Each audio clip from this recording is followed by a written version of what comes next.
ચાલો ધોરણ 11 બાયોલોજીના તમામ વિદ્યાર્થી મિત્રો ધ્યાન આપે. આપણે પ્રકરણ 14 ચાલુ છે અને એના 7 પ્રશ્ન પૂરા થઈ ગયા છે. આજે આપણે બહુ મહત્વની પ્રક્રિયા લેવા જઈ રહ્યા છીએ, ટ્રાય કાર્બોક્સિલિક એસિડ ચક્ર, TCA ચક્ર. Question number 8. એ જગ્યાએ પ્રશ્ન 8મો લખી નાખજો. ક્રેબ્સ ચક્રના તબક્કાઓ ચાર્ટ સહ રજૂ કરો. બહુ મહત્વનો પ્રશ્ન છે આ. 5 માર્કમાં ખાસ પૂછાઈ શકે અને નીટ માટે પણ બહુ જ મહત્વનો આ પ્રશ્ન છે. અથવા આપણે આ પ્રશ્નના મુદ્દાઓ પાડીએ તો ક્રેબ્સ ચક્ર નીચેના સંદર્ભે વર્ણવો. A. શોધ, B. સ્થાન, C. ક્રેબ્સ ચક્રની પ્રક્રિયા, D. ક્રેબ્સ ચક્રનું સમીકરણ અને E. ક્રેબ્સ ચક્રનું પરિણામ. 5 મુદ્દાની અંદર આ પ્રશ્ન આપણે પૂરો કરીશું. તો ક્રેબ્સ ચક્ર આપણે જાણીએ છીએ ગ્લાયકોલિસિસ પ્રક્રિયા પછી આ પ્રક્રિયા થાય છે ક્રેબ્સ ચક્રની. અને ગ્લાયકોલિસિસ છે એ આપણે અગાઉ જોયું છે આખો ચાર્ટ. ગ્લુકોઝથી શરૂ થાય છે ગ્લાયકોલિસિસ અને બધા એસિડ બનતા બનતા છેલ્લે પાયરુવિક એસિડ બને છે 2 અણુ, 3 કાર્બન. ગ્લુકોઝના 6 કાર્બન છે, એમાંથી 3 કાર્બનવાળા 2 અણુ પાયરુવિક એસિડના બને છે. હવે જો જારક શ્વસન થાય એટલે કે ઓક્સિજનની હાજરી હોય તો આ પાયરુવિક એસિડ ક્રેબ્સ ચક્રમાં આવે છે. એ આપણે આની પહેલાંના પ્રશ્નોની અંદર સમજેલા છીએ. તો પાયરુવિક એસિડ ક્રેબ્સ ચક્રમાં પ્રવેશે છે એટલે એનો અર્થ એ થયો કે પાયરુવિક એસિડથી જ ક્રેબ્સ ચક્ર શરૂ થતું હોય. આપણે અગાઉ એ પણ જોયું છે છેલ્લી પ્રક્રિયા, પાયરુવિક એસિડ જ્યારે ક્રેબ્સ ચક્રમાં પ્રવેશે છે ત્યારે 2 ઉત્સેચકો કામ કરે છે, કોએન્ઝાઇમ અને NAD. અને આ ઉત્સેચકોની હાજરીમાં બને છે એસિટાઇલ કોએન્ઝાઇમ, કાર્બન ડાયોક્સાઇડ મુક્ત થાય છે અને NADH2 મળે છે. આ પ્રક્રિયા આપણે સમજેલા છીએ. ત્યાંથી ક્રેબ્સ ચક્રની શરૂઆત થઈ છે. ક્રેબ્સ ચક્રની શોધ હાન્સ ક્રેબ્સ નામનો વૈજ્ઞાનિક છે, એણે કરેલી છે. અને આ ક્રેબ્સ ચક્રની પ્રક્રિયાની અંદર સાઇટ્રિક એસિડનું નિર્માણ થવાનું છે અને સાઇટ્રિક એસિડના બંધારણમાં COOH 3 વખત સમૂહ આવેલા હોવાથી ટ્રાય કાર્બોક્સિલિક એસિડ ચક્ર પણ કહેવાય છે. TCA, ટ્રાય એટલે 3, કાર્બોક્સિલ સમૂહ COOH, એસિડ ચક્ર એટલે કે સાઇટ્રિક એસિડ ચક્ર. આ તમારે બુકની અંદર નથી આપેલું, નીટ માટે હું તમને માહિતી આપું છું. શોધ કરી છે હાન્સ ક્રેબ્સ નામના નોબેલ પારિતોષિક વિજેતા વૈજ્ઞાનિક. બહુ મહત્વની પ્રક્રિયા સમજાવી.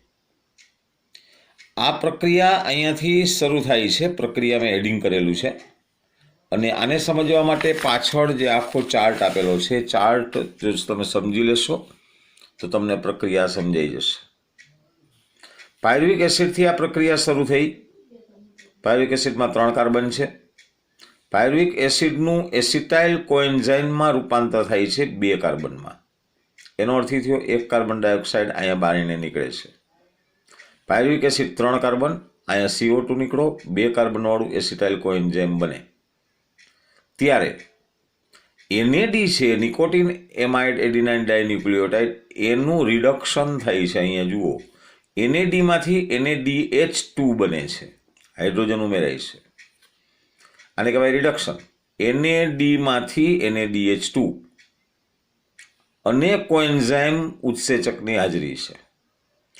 પાયરુવિક એસિડ એસિટાઇલ કોએન્ઝાઇમ 3 કાર્બન 2 કાર્બનમાં રૂપાંતર થાય છે.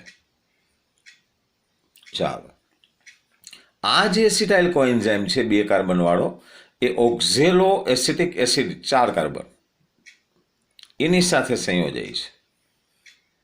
આના 4 કાર્બન, આના 2 કાર્બન, 4 ને 2 6 કાર્બનવાળું સાઇટ્રિક એસિડ બને છે. ફરીથી એસિટાઇલ કોએન્ઝાઇમ 2 કાર્બન વત્તા ઓક્ઝેલો એસિટિક એસિડ 4 કાર્બન, પરિણામે બને 6 કાર્બન સાઇટ્રિક એસિડ. આ સાઇટ્રિક એસિડના બંધારણની અંદર 3 વખત COOH કાર્બોક્સિલિક સમૂહ છે, એટલે આ ચક્રને ટ્રાયકાર્બોક્સિલિક એસિડ ચક્ર કહેવાય છે. અને આ પ્રક્રિયા કરાવનારો ઉત્સેચક છે સાઇટ્રેટ સિન્થેટેઝ ઉત્સેચક. સાઇટ્રિક એસિડ સિન્થેટેઝ ઉત્સેચક એની હાજરીમાં 4 + 2 6 કાર્બનવાળું સાઇટ્રિક એસિડ બને છે. આ સાઇટ્રિક એસિડ જે 6 કાર્બન છે એમાંથી 5 કાર્બનવાળું આલ્ફા કીટોગ્લુટારિક એસિડ બને. એનો અર્થ એ થયો 1 કાર્બન બાયણે નીકળે છે. જુઓ, 1 CO2 બાયણે નીકળે છે. 1 CO2 બાયણે નીકળે એટલે 6 કાર્બનમાંથી 5 કાર્બન. બીજી પ્રક્રિયા થઈ છે NADનું રિડક્શન, NADમાંથી NADH2. આલ્ફા કીટોગ્લુટારિક એસિડ અહીંયા જુઓ 4 કાર્બનવાળું સક્સિનિક એસિડ બનાવે છે. આલ્ફા કીટોમાંથી સક્સિનિક એસિડ. અહીંયા 5 કાર્બન, અહીંયા 4 કાર્બન. એનો અર્થ એ થયો વળી પાછું 1 CO2 બાયણે નીકળે છે. NADમાંથી NADH2 બને છે. 2 પ્રક્રિયા થઈ. અને ત્રીજી પ્રક્રિયા એ બહુ મહત્વની પ્રક્રિયા થઈ છે. ગ્વાનોસાઇન ડાયફોસ્ફેટ GDP એમાંથી GTP બને છે, ગ્વાનોસાઇન ટ્રાયફોસ્ફેટ. અને આ GTPમાંથી ATPનું નિર્માણ થાય છે. આ ત્રીજી પ્રક્રિયા થઈ છે. ક્યારે? આલ્ફા કીટોમાંથી સક્સિનિક એસિડ બને ત્યારે. 5 કાર્બનમાંથી 4 કાર્બન બને ત્યારે 3 પ્રક્રિયા થાય. 1 CO2 બાયણે નીકળે, 2 NADનું રિડક્શન થાય, 3 ATPનું નિર્માણ થાય. આ પ્રક્રિયાને આધારક આધારિત ફોસ્ફોરાયલેશન કહેવાય. કોને? ADPમાંથી ATP બને એને આધારક આધારિત ફોસ્ફોરાયલેશન તરીકે ઓળખવામાં આવે છે. તો 5 કાર્બનમાંથી 4 કાર્બન સક્સિનિક એસિડ, સક્સિનિક એસિડમાંથી મેલિક એસિડ બને, એમાંય 4 કાર્બન. એનો અર્થ છે કાર્બન ડાયોક્સાઇડ બાયણે નીકળતું નથી. પણ અહીં બીજી પ્રક્રિયા થાય છે FADમાંથી FADH2 બને છે. અહીં FADનું રિડક્શન થાય છે, અહીંયા NADનું રિડક્શન થાય છે. 4 કાર્બન 4 કાર્બન. કાર્બનમાં કોઈ ફેરફાર થતો નથી, CO2 બાયણે નીકળતું નથી. 4 કાર્બનવાળો મેલિક એસિડમાંથી 4 કાર્બનવાળો ઓક્ઝેલો એસિટિક એસિડ પ્રાપ્ત થાય છે, ત્યારે NADમાંથી NADH2 બને છે. અને આ ફરી પાછો ઓક્ઝેલો એસિટિક એસિડ 4 કાર્બન, અહીંયાથી 2 કાર્બન, બીજી પ્રક્રિયા થાય ત્યારે 6 કાર્બનવાળું સાઇટ્રિક એસિડ બને છે. આને કહેવામાં આવે છે સાઇટ્રિક એસિડ ચક્ર, TCA ચક્ર અથવા ક્રેબ્સ ચક્ર.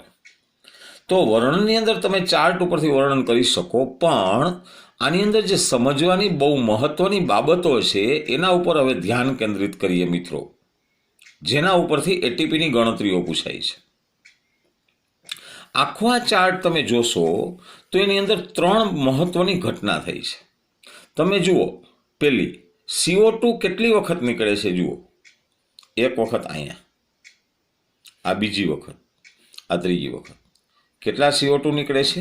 3 CO2. બીજી ક્યાંય નથી. જુઓ, બીજે ક્યાંય નથી. 1 2 3.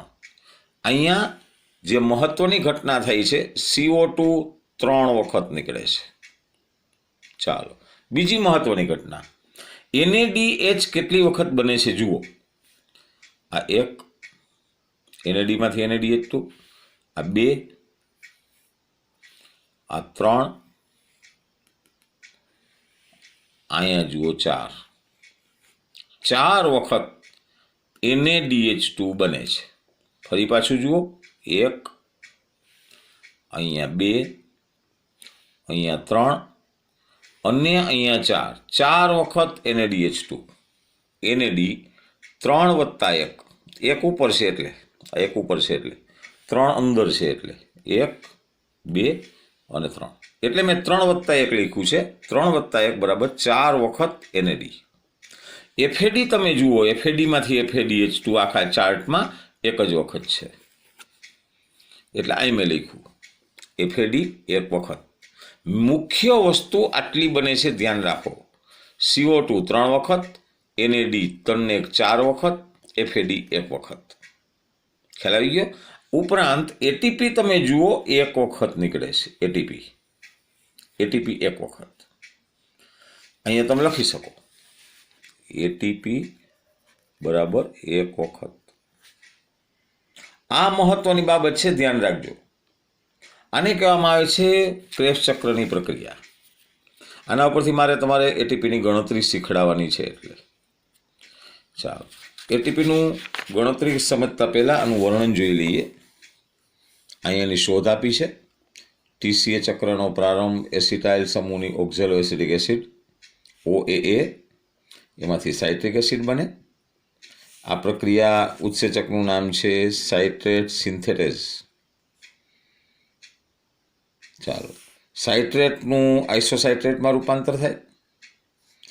એમાંથી આલ્ફા કીટોગ્લુટારેટ, એમાંથી સક્સિનાઇલ કોએન્ઝાઇમ, પાછળ સક્સિનાઇલ કોએન્ઝાઇમમાંથી સક્સિનિક એસિડ. અહીંયા જીટીપી અને એટીપીનો ઉલ્લેખ કર્યો. આને કહેવાય આધારક આધારિત ફોસ્ફોરાયલેશન. ત્યારે એડીપીનું એટીપીમાં નિર્માણ થાય છે. અહીંયા જોઈએ આ ચક્રમાં 3 સ્થાન એવા છે જેમાંથી NADમાંથી NADH2માં રિડક્શન 3 વખત ચક્રમાં 1, 2, 3 વખત. આ એટીપીને આ NADને ચક્રમાં ગણ્યું નથી, 12 છે એટલે અહીંયા 3 વખત લખ્યું છે, ધ્યાન રાખજો. અને એક સ્થાને એક જગ્યાએ FADH2, આ એક જગ્યાએ FADH2 ખ્યાલ આવી ગયો. નીચે ક્રેબ્સ ચક્રનું સમીકરણ બતાવ્યું છે. પાયરુવિક એસિડથી ચાલુ થયું, 4 વખત NADમાંથી 4 વખત NADH2. અહીંયા જુઓ 1 વખત FADમાંથી 1 વખત FADH2 થઈ ગયું. 2 H2O વપરાય છે, એડીપીમાં P ઉમેરાય છે અને એટીપી બને છે, અને 3 કાર્બન ડાયોક્સાઇડ મુક્ત થાય છે. 3 વખત CO2, 1, 2, 3. આને કહેવાય ક્રેબ્સ ચક્રનું સમીકરણ. હવે ક્રેબ્સ ચક્રનું પરિણામ શું છે? ક્રેબ્સ ચક્રનું પરિણામ બહુ મહત્વનું છે, ધ્યાન રાખો. ગ્લુકોઝનું વિઘટન થવાથી કાર્બન ડાયોક્સાઇડ મુક્ત થાય ત્યારે NADHના 8 અણુ લખ્યા છે. 8 અણુ. તમને એમ થાય છે કે આમાં તો 4 બતાવ્યા છે, અહીં ઉપર આપણે 4 લખ્યા, જો NAD 4 વખત, તો અહીંયા 8 વખત શું કામ લખ્યું?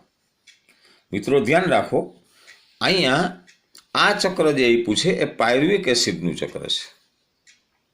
એક પાયરુવિક એસિડનું છે, 3 કાર્બનનું. હવે તમારે ગ્લુકોઝનું કરવું હોય તો 6 કાર્બનનું કરવું પડે, એટલે કે 2 પાયરુવિક એસિડનું કરવું પડે, તો 2 વખત ચક્કર ફરવા પડે. આ પાયરુવિક એસિડનું 1 વખતનું ચક્ર છે, બીજી વખતનું ચક્ર 2 ચક્ર થાય ત્યારે ગ્લુકોઝ થાય. આ પાયરુવિક એસિડનું છે. તો ગ્લુકોઝ માટે કેટલા અણુ બને? 1 ચક્ર માટે 4 NAD, તો 2 ચક્ર માટે કેટલા NAD થાય? 8 NADના અણુ. એવી જ રીતે FADના કેટલા થાય? 1 ચક્રમાં 1 છે, તો 2 ચક્ર માટે કેટલા થાય? 2 અણુ. અને એટીપી 1 વખત બતાવ્યું છે, અહીંયા એટીપી 1 વખત છે, તો એટીપી 2 ચક્ર માટે 2 એટીપી. આ બહુ મહત્વની બાબત છે, ધ્યાન રાખજો. એટીપીની ગણતરીમાં આ વસ્તુ બહુ મહત્વની છે, કારણ કે આ જે ચક્ર આપ્યું છે એ કોનું? મેં કીધું પાયરુવિક એસિડ માટેનું ચક્ર છે. ગ્લુકોઝમાં કેટલા પાયરુવિક એસિડ હોય? તો કે 2 પાયરુવિક એસિડ હોય. આમાં 3 કાર્બન છે, ગ્લુકોઝમાં કેટલા કાર્બન હોય? 6 હોય. તો 1 પાયરુવિક એસિડનું આ ચક્ર છે, તો બીજા પાયરુવિક એસિડનું એટલે કે ગ્લુકોઝ માટે કેટલા ચક્ર જોઈએ? તો કે 2 ચક્ર જોઈએ. 1 ચક્રની ગણતરી આપણે કરી NAD 4 વખત, તો 2માં NAD 8 વખત, FAD 2 વખત, અને એટીપી આમાં 1 બતાવી છે, થાય કેટલા? 2 વખત. તો આને કહેવામાં આવે છે ક્રેબ્સ ચક્રનું પરિણામ. તમને આશ્ચર્ય થતું હશે, આ જે 3 લીટી છે એ બહુ મહત્વની લીટી નથી. છેલ્લે એમ લખ્યું એટીપી કેવી રીતે નિર્માણ પામે છે એ તમે સમજાવો. એ હવે પછી આપણે જોવાના છીએ, પણ આપણે 8મો પ્રશ્ન અહીંયા પૂરો કર્યો છે. અહીંયાથી તમારે 9મો પ્રશ્ન શરૂ થશે, ઇલેક્ટ્રોન પરિવહન તંત્ર. તો ક્રેબ્સ ચક્રની અંદર બહુ મહત્વની ઘટના, બરોબર છે. એના માટે એટીપીની ગણતરી માટે હવે હું તમને સમજાવું છું, તો એ બહુ વ્યવસ્થિત રીતે સમજજો. જુઓ, મેં પેલા ક્વેશ્ચન 8 ક્રેબ્સ ચક્રની માહિતી આપી છે. શોધ હાન્સ ક્રેબ્સ, એના નામ ઉપરથી ક્રેબ્સ ચક્ર કર્યું. બીજું નામ છે ટીસીએ ચક્ર, આખું નામ છે ટ્રાય કાર્બોક્સિલિક એસિડ ચક્ર, કારણ કે પ્રથમ નિર્માણ પામતો એસિડ અહીંયા સાઇટ્રિક એસિડ છે ક્રેબ્સ ચક્રમાં. જોઈ લ્યો, અહીંયા સાઇટ્રિક એસિડ છે. થયું? સાઇટ્રિક એસિડની અંદર 3 વખત COOH હોય છે, તેથી આ ચક્રને શું કહેવામાં આવે છે? ટીસીએ ચક્ર કહેવાય. ચાલો, આ પ્રક્રિયા ક્યાં થાય છે? સ્થાન તો કણાભ સૂત્રના આધારક એટલે કે એના કોષરસમાં થાય છે. ચાલો, પ્રક્રિયાના વર્ણન વખતે શું કરવાનું? ચાર્ટનું વર્ણન કરવાનું. હમણાં મેં તમને સમજાવ્યું. અને ચાર્ટ દોરવો જરૂરી છે, આખો ચાર્ટ દોરવાનો છે. ચાલો, આ જે ક્રેબ્સ ચક્રની પ્રક્રિયા છે એ પાયરુવિક એસિડથી શરૂ થાય છે. અને પાયરુવિક એસિડની અંદર કાર્બન કેટલા છે ભાઈ? તો 3 કાર્બન છે. પરિણામે કાર્બન ડાયોક્સાઇડ કેટલા નીકળે? 3 વખત CO2 નીકળે છે. ચાલો, મહત્વના મુદ્દા. ક્રેબ્સ ચક્રમાં શું થાય છે? આ ખાસ બહુ મહત્વના. 3 વખત CO2. NaDH2 કેટલી વખત? 1 વખત ઉપર બતાવ્યું, 3 વખત ચક્રમાં, 3 ને 1 4 વખત. FADH2 1 વખત. થયું? આ ચક્ર પાયરુવિક એસિડ 3 કાર્બન માટે છે. ગ્લુકોઝ માટે 2 પાયરુવિક એસિડના અણુ થાય.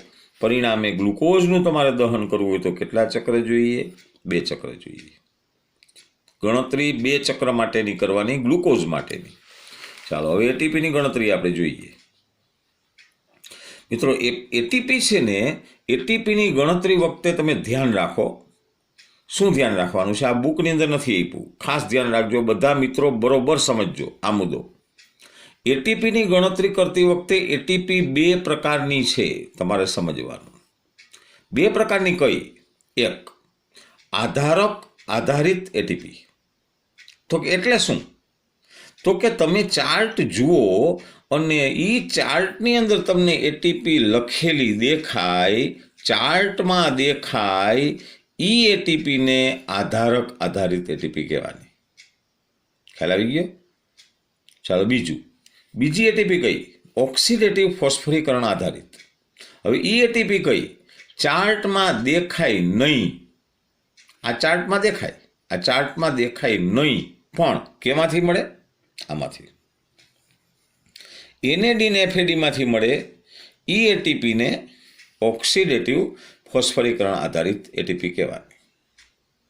ચાલો, હવે એ રીતે આપણે જોઈએ તો અહીંયા એટીપીની ગણતરી.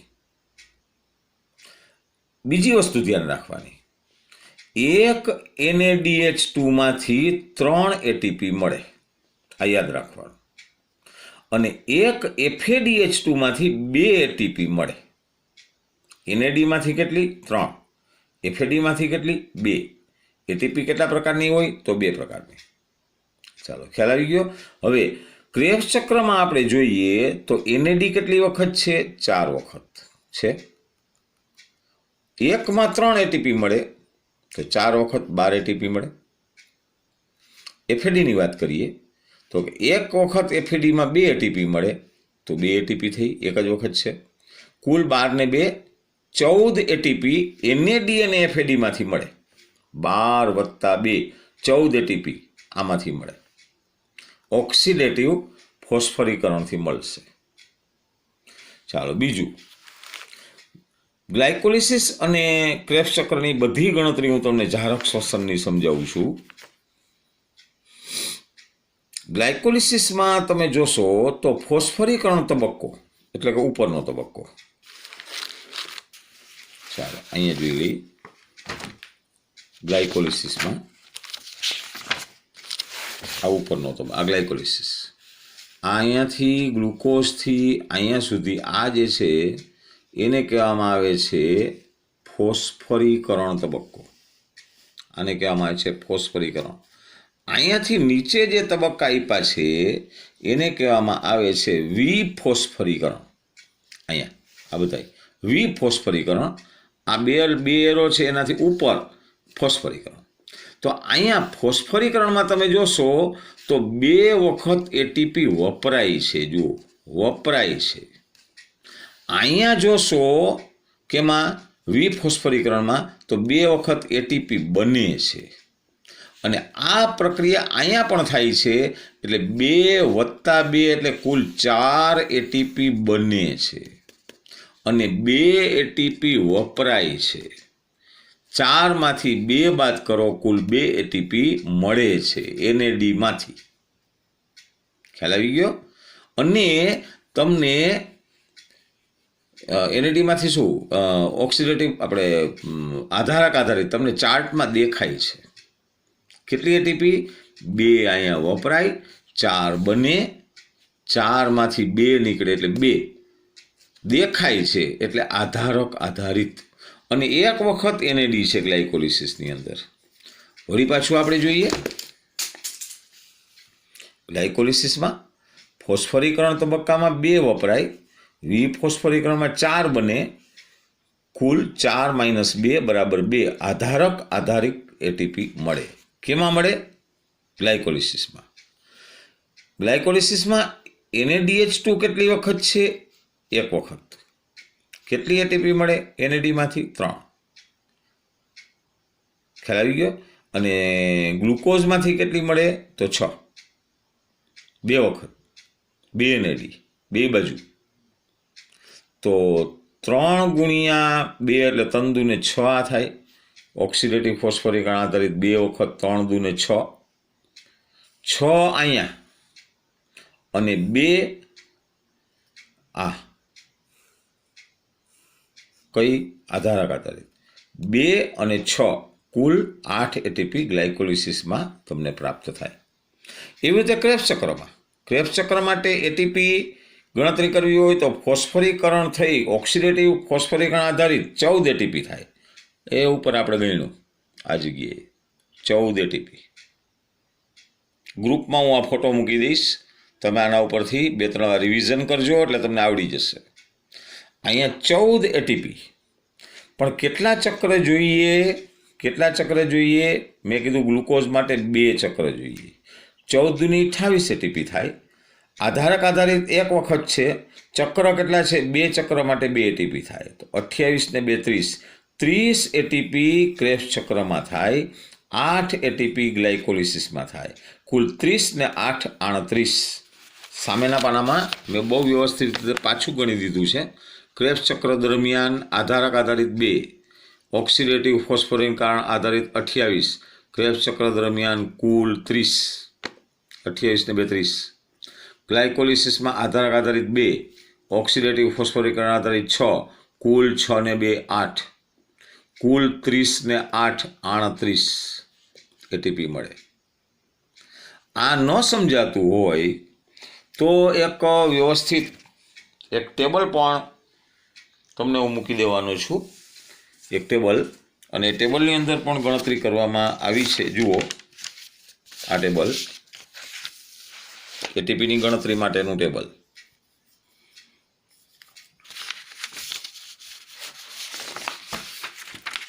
અહીંયા જોઈએ.